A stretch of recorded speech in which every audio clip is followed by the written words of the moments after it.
అమరావతి మరో టర్న్ తీసుకుంటుంది. పవన్ కళ్యాణ్, నాదెండ్ల మనోహర్ లాంటి వాళ్ళు అభ్యంతరం పెట్టడంతో చంద్రబాబు వెనకడుగు వేశారు అని ప్రచారం సాగింది.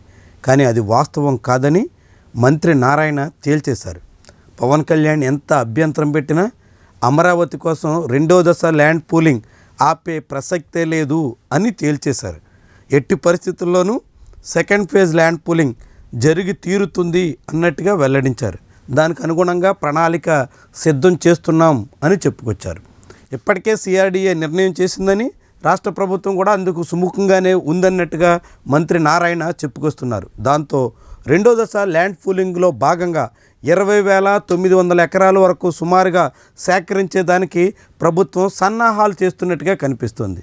ఇటీవల జరిగినటువంటి ఆంధ్రప్రదేశ్ రాష్ట్ర ప్రభుత్వ మంత్రిమండలి సమావేశంలో చంద్రబాబు నాయుడు ఈ అంశాన్ని ప్రస్తావించినప్పుడు రైతులు తీవ్ర వ్యతిరేకంగా ఉన్నారు అంటూ పవన్ కళ్యాణ్, నాదెండ్ల మనోహర్ కూడా మాట్లాడారు.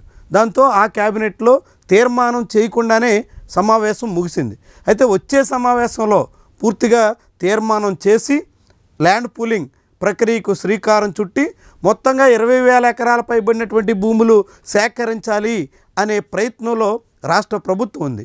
అందుకు అనుగుణంగా నారాయణ పావులు కదుపుతున్నారు.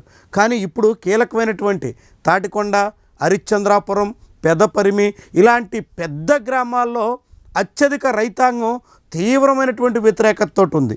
తొలి దశలో ల్యాండ్ పూలింగ్లో భూములు ఇచ్చినటువంటి వాళ్ళకే ఇంకా దిక్కు దివాణం లేకుండా సెకండ్ ఫేజ్లో ల్యాండ్ పూలింగ్ పేరుతో మరికొంతమంది రైతుల్ని ఆ మాదిరిగా చేస్తారా అనే ప్రశ్న చాలా చాలా తీవ్రంగా వినిపిస్తుంది.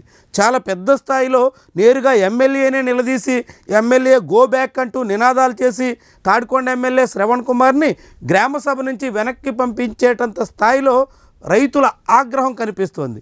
మరి ఇలాంటి దశలో ల్యాండ్ పూలింగ్ వద్దు అని జనసేన పార్టీ అధినేత, పార్టీ మంత్రులు వారించే ప్రయత్నం చేసినప్పటికీ చంద్రబాబు, నారాయణ అండ్ కో ముందడుగు వేస్తున్నటువంటి తరుణంలో ఇది ఎక్కడికి దారి తీస్తుంది అన్నది చాలా చాలా కీలకమైనటువంటి అంశం. ఇప్పటికే ఆంధ్రప్రదేశ్లో అటు కుప్పం శాంతిపురం ఎయిర్పోర్టు భూసేకరణ వ్యతిరేకిస్తూ కొందరు, ఇటు విశాఖలో ఆర్సెల్ఆర్మిట్టల్ స్టీల్ ప్లాంట్ కోసం భూసేకరణ వద్దంటూ మరికొందరు, ఇట్లా రకరకాల ప్రాంతాల్లో రైతాంగం రోడ్డెక్కి ఆందోళన సాగిస్తున్నారు. అందులో కరేడు లాంటి ఉద్యమం తీవ్ర స్థాయిలో సాగుతుంది. ఈ దశలో అమరావతిలో సెకండ్ ఫేజ్ ల్యాండ్ పూలింగ్ పేరుతో మరొక మంట రాజేస్తారా అనే సందేహం కలుగుతుంది. అయినప్పటికీ సర్కారు మాత్రం తగ్గేదేలే అన్నట్టుగా ముందుకెళ్లే ప్రయత్నం చేస్తుంది. నారాయణ మాటలు అందుకు తగ్గట్టుగా ఉన్నాయి. సన్నాహాలు మొదలైపోయినట్టుగా చెప్పుకొస్తున్నారు. ఎట్టి పరిస్థితుల్లోనూ సెకండ్ ఫేజ్లో 44,000 ఎకరాల భూమి సేకరించాల్సిందే.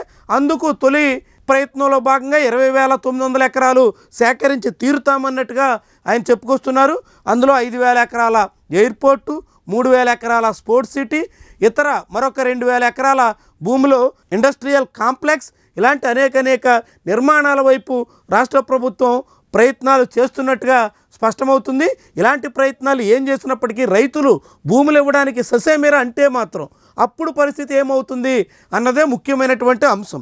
ల్యాండ్ పూలింగ్ అంటే రైతులు స్వచ్ఛందంగా భూములు ఇవ్వడానికి ముందుకు వచ్చినప్పుడు మాత్రమే తీసుకోవాల్సి ఉంటుంది. అలాంటి సమయంలో రైతులు ఇప్పటికే భూములు ఇచ్చేది లేదన్నట్టుగా అనేక ప్రాంతాల్లో వ్యతిరేకించారు.